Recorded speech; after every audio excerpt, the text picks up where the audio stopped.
Hello friends, स्वागत है आप सभी का इलेक्ट्रिकल खजाना में। तो फ्रेंड्स, आप सभी को सूचित कर देना चाहता हूं, इंडिया एयर फोर्स में रिक्रूटमेंट निकल के आया फॉर डिप्लोमा स्टूडेंट। बताना चाहूँगा फ्रेंड्स, यहां पे डिप्लोमा स्टूडेंट के सभी ब्रांचेस एप्लीकेबल होंगे। तो फ्रेंड्स, आप सभी सुन रहे होंगे आजकल बहुत बड़ा मैटर चल रहा है कि अग्निपथ योजना को लेकर के। तो अग्निपथ योजना में के अंतर्गत रिक्रूटमेंट निकल के आ रही है फॉर डिप्लोमा स्टूडेंट के लिए फॉर ऑल ब्रांचेस के। बताना चाहूँगा फ्रेंड्स, यहाँ पे अप्लीकेबल जो फीस है, एप्लीकेशन फ़ीस है, वो 250 रुपये पर कैंडिडेट फीस होने वाला है। तो चलिए इसकी जो ऑफिशियल नोटिस आउट हुआ है वैकेंसी को लेकर के, उस नोटिफिकेशन को दिखाते हैं और सबको बताते हैं कैसे आप सबको अपना फॉर्म भरना है। ठीक है, तो फिलहाल अभी देखिए इसका लिंक एक्टिवेट नहीं हुआ है। आज आप सबको 21 तारीख है, 24 तारीख से इसका लिंक एक्टिवेट हो जाएगा। तो हम लिंक डिस्क्रिप्शन बॉक्स में दे देंगे, लिंक पर क्लिक करके डायरेक्ट आप भी इसके ऑफिशियल साइट पर आ जाइएगा। जैसे कि हम चल रहे हैं, उसके बाद वहाँ पर आने के बाद आप सबको अपना नोटिफिकेशन स्वतः और उसके बाद फॉर्म को अप्लाई कर लेना है। ठीक है, तो देखिए इसका नोटिफिकेशन आप सबके सामने आ चुका है। भारतीय वायुसेना Indian air force online registration start date आप देख सकते हैं, लिख रहा है फ्रॉम 24 जून 2022 टू 5 जुलाई 2022। ये फॉर्म जो है 24 जून से भराना स्टार्ट होगा और 5 जुलाई तक ये फॉर्म भरा जाएगा। ठीक, और आप नीचे भी देख सकते हैं इंपॉर्टेंट नोटिफिकेशन कैंडिडेट। तो आप यहाँ पे भी देख सकते हैं ऑनलाइन रजिस्ट्रेशन सेल 24 जून 2022 से भराना स्टार्ट होगा और ये 5 जुलाई 2022 तक के फॉर्म भरा जाएगा। तो चलिए बात कर लेते हैं इस फॉर्म में एलिजिबिलिटी क्राइटेरिया का। तो देखिए यहाँ पे बताना चाहूँगा फ्रेंड, डिप्लोमा स्टूडेंट एप्लीकेबल होंगे, इसमें भी ऑल ब्रांचेज स्टूडेंट एप्लीकेबल होंगे। तो हम दिखा देते हैं आप सभी को। तो एलिजिबिलिटी क्राइटेरिया देखिए यहाँ पे 10th marksheet, passing certificate, intermediate 10+2 equivalent marksheet, या फिर इसके साथ साथ होना चाहिए 3 year diploma final year marksheet if applying on the basis of 3 year engineering diploma from a government recognised polytechnic in. तो देखिए पॉलिटेक्निक यहाँ पे मांगा है, डिप्लोमा एप्लीकेबल है और डिप्लोमा में सभी ब्रांचेस एप्लीकेबल हैं, भी वो आगे जस्ट क्लियर हो जाएगा। और या तो इसके जगह पे आप सभी का 2 ईयर वोकेशन कोर्स, कोई 2 साल का वोकेशन कोर्स अब आप किए हैं तो भी आप इस फॉर्म को अप्लाई कर सकते हैं। ठीक है, और फॉर्म को अप्लाई करते वक्त क्या क्या चीज़ें लगेगी ये सारा चीज़ यहाँ पे मेंशन कर रहा है। तो वीडियो को रोक करके थोड़ा सा इसको आप रीड कर लीजिएगा।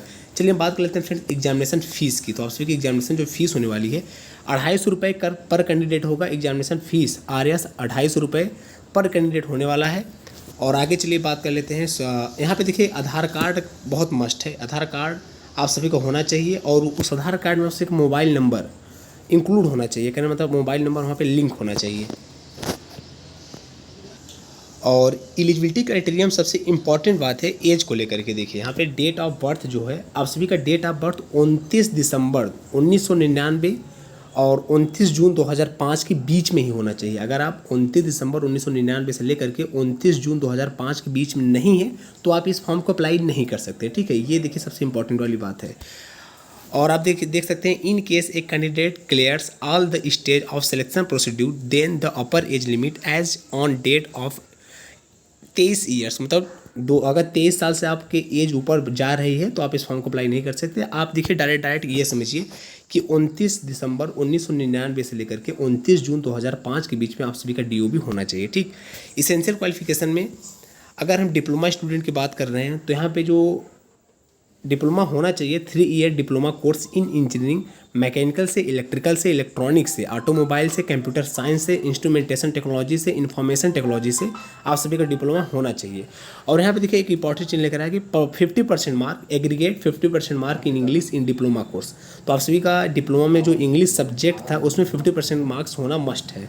उसके बाद आप देख सकते हैं यहाँ पे और पास 2 ईयर वोकेशन कोर्स, उसमें भी आप सभी का 50% मार्क होना चाहिए। अगर उस वोकेशन कोर्स में भी अगर इंग्लिश सब्जेक्ट इंक्लूड था तो उसमें भी आप सभी का 50% मार्क्स होना चाहिए। ठीक, तो फ्रेंड्स एलिजिबिलिटी क्राइटेरिया आप समझ चुके होंगे और भी चलिए देख लेते हैं क्या क्या चीज़ें इंपॉर्टेंट है यहाँ पे, उसको भी हम डिस्कस कर लेते हैं। तो देखिए आप सभी का फिजिकल एलिजिबिलिटी से कुछ इंपॉर्टेंट चीज़ यहाँ पे मेंशन है। तो मैंडेटरी मेडिकल स्टैंडर्ड में हाइट देखिए आप सभी का कितना होना चाहिए। मिनिमम हाइट आप सभी का 152.5 सेमी होना चाहिए। चेस्ट होना चाहिए, minimum range of expansion 5 semi, तो आप सभी को 5 सेमी अपना चेस्ट को फुलाना होगा। और वेट होना चाहिए यहाँ पे proportionate to height and age और हाइट के हिसाब से आप सभी का वेट भी होना चाहिए। और भी चीज़ें यहाँ पे मेंशन है, इसको आप लोग थोड़ा पढ़ लीजिएगा। तो इसमें एक बात और मैं क्लियर कर देना चाहता हूँ, यहाँ पे 2 फेज में आप सबका एग्जाम होगा। देखिए फर्स्ट फेज में क्या होगा, आप सभी का रिटन टेस्ट होगा, उसके बाद आप सभी का फिजिकल टेस्ट होगा। जो स्टूडेंट रिटन टेस्ट में पास होगा वही स्टूडेंट फिजिकल टेस्ट के लिए जाएगा और फिजिकल टेस्ट में देखिए क्या क्या होगा। यहाँ पे आप साफ साफ देख सकते हैं फिजिकल फिटनेस टेस्ट में name of shortlisted candidate, जो भी कैंडिडेट का नाम शॉर्ट लिस्टेड रहेगा फर्स्ट टेस्ट में मतलब रिटन टेस्ट में, who qualified the online test shall be displayed on the CASB web portal and.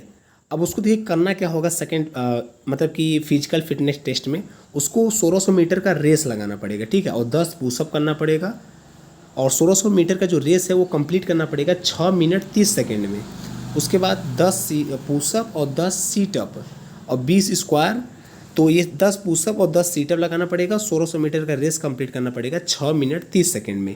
ये आप सभी का फिजिकल फिटनेस टेस्ट होगा। बाकी फिजिकल फिटनेस टेस्ट में एलिजिबिलिटी क्राइटेरिया क्या चाहिए, मतलब हाइट मिनिमम कितनी चाहिए, चेस्ट कितना चाहिए, वो हम बता ही चुके हैं, ठीक। और भी चीज़ें चलिए देख लेते हैं क्या क्या चीज़ें इंपॉर्टेंट है।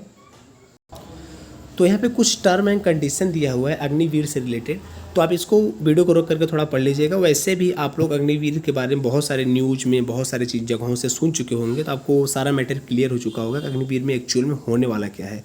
तो अग्निवीर में बताया जाता है होने वाला क्या है कि आप सभी को 4 साल की वैकेंसी रखी जाएगी। उसके बाद 4 साल बाद आप सभी का परफॉर्मेंस देखा जाएगा या फिर हो सकता है 4 साल बाद आप सभी का टेस्ट लिया जाएगा। उसमें से 25% स्टूडेंट शॉर्ट लिस्टेड किए जाएंगे फ्यूचर के वैकेंसी के लिए और बाकी सभी को रिटायरमेंट दे दिया जाएगा 10 लाख रुपए फंड दे करके।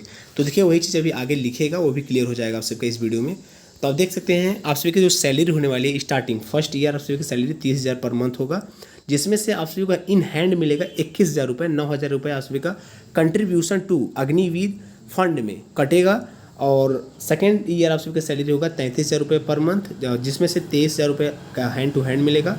थर्ड ईयर होगा 36,500 रुपये, जिसमें से 25,500 रुपये आप सभी को हैंड टू हैंड मिलेगा। और फोर्थ ईयर रहेगा 40,000 सैलरी, जिसमें से 28,000 रुपये आप सभी को हैंड टू हैंड मिलेगा, ठीक। लास्ट में देखिए आप सबका रिटायरमेंट में क्या होगा, ऑल फंडेड जो अभी आपका फंड कटा है और कुछ फंड सरकार के थ्रू, मतलब 5 लाख रुपए आपका खुद का पैसा और 5 लाख रुपए सरकार का पैसा, दोनों मिला करके 10 लाख के नियर अबाउट आप सभी को रिटायरमेंट के जब होगा आप सभी का 4 साल बाद तब आप सभी को फंड दिया जाएगा। तो वही कह रहा है exist after 4 year approximate 10.04 lakh as Seva Nidhi package, तो आप सभी को 10 लाख का पैकेज दिया जाएगा लास्ट में, ठीक। तो नोट 1 नोट 2 भी कुछ इंपॉर्टेंट चीज़ दे रहा है अग्निवीर से related. Agniveer will not be required to contribute to any provident fund of the government, this shall be, चलिए इतना इंपॉर्टेंट नहीं, लगभग जो भी चीज़ें था अग्निवीर से रिलेटेड वो हम बता चुके हैं। और देख लेते हैं हम और आगे। तो आप सभी का यहाँ पे एग्जामिनेशन से रिलेटेड कुछ बातें दे रहा है। तो ये देखिए आप सबका एग्जाम में मतलब कैसा आप सबका पेपर शेड्यूल बनेगा वो चीज़ यहाँ पे मेंशन कर रहा है। आप सबके नेगेटिव मार्किंग रहेगी 0.25 marks shall be deducted for each wrong answer where. तो नेगेटिव मार्किंग होने वाला है आपके इस एग्जाम में, इस बात को आप लोग ध्यान दीजिएगा, उस हिसाब से पेपर को दीजिएगा, ठीक। और चलिए देख लेते हैं इंपॉर्टेंट चीज़ें। तो लास्ट में हाउ टू अप्लाई, इस फॉर्म को कैसे अप्लाई करेंगे। इस फॉर्म को अप्लाई करने का लिंक 24 तारीख से एक्टिवेट होगा। आज फिलहाल लिंक एक्टिवेट नहीं है, फिर भी अपने डिस्क्रिप्शन बॉक्स में लिंक छोड़ देंगे। 24 तारीख से आप लोग फॉर्म अप्लाई कर लीजिएगा बड़े आराम से। अगर कुछ भी दिक्कत आती है फ्रेंड्स फॉर्म को अप्लाई करते वक्त तो कमेंट करिएगा, उसका रिप्लाई आप सबको जरूर मिलेगा। तो फ्रेंड्स आज के लिए बस इतना, बाकी फिर मिलेंगे नए टेक्निकल वैकेंसी के रिक्रूटमेंट नोटिफिकेशन अपडेट के साथ। तो ठीक है, thanks for watching this video, see you soon next time.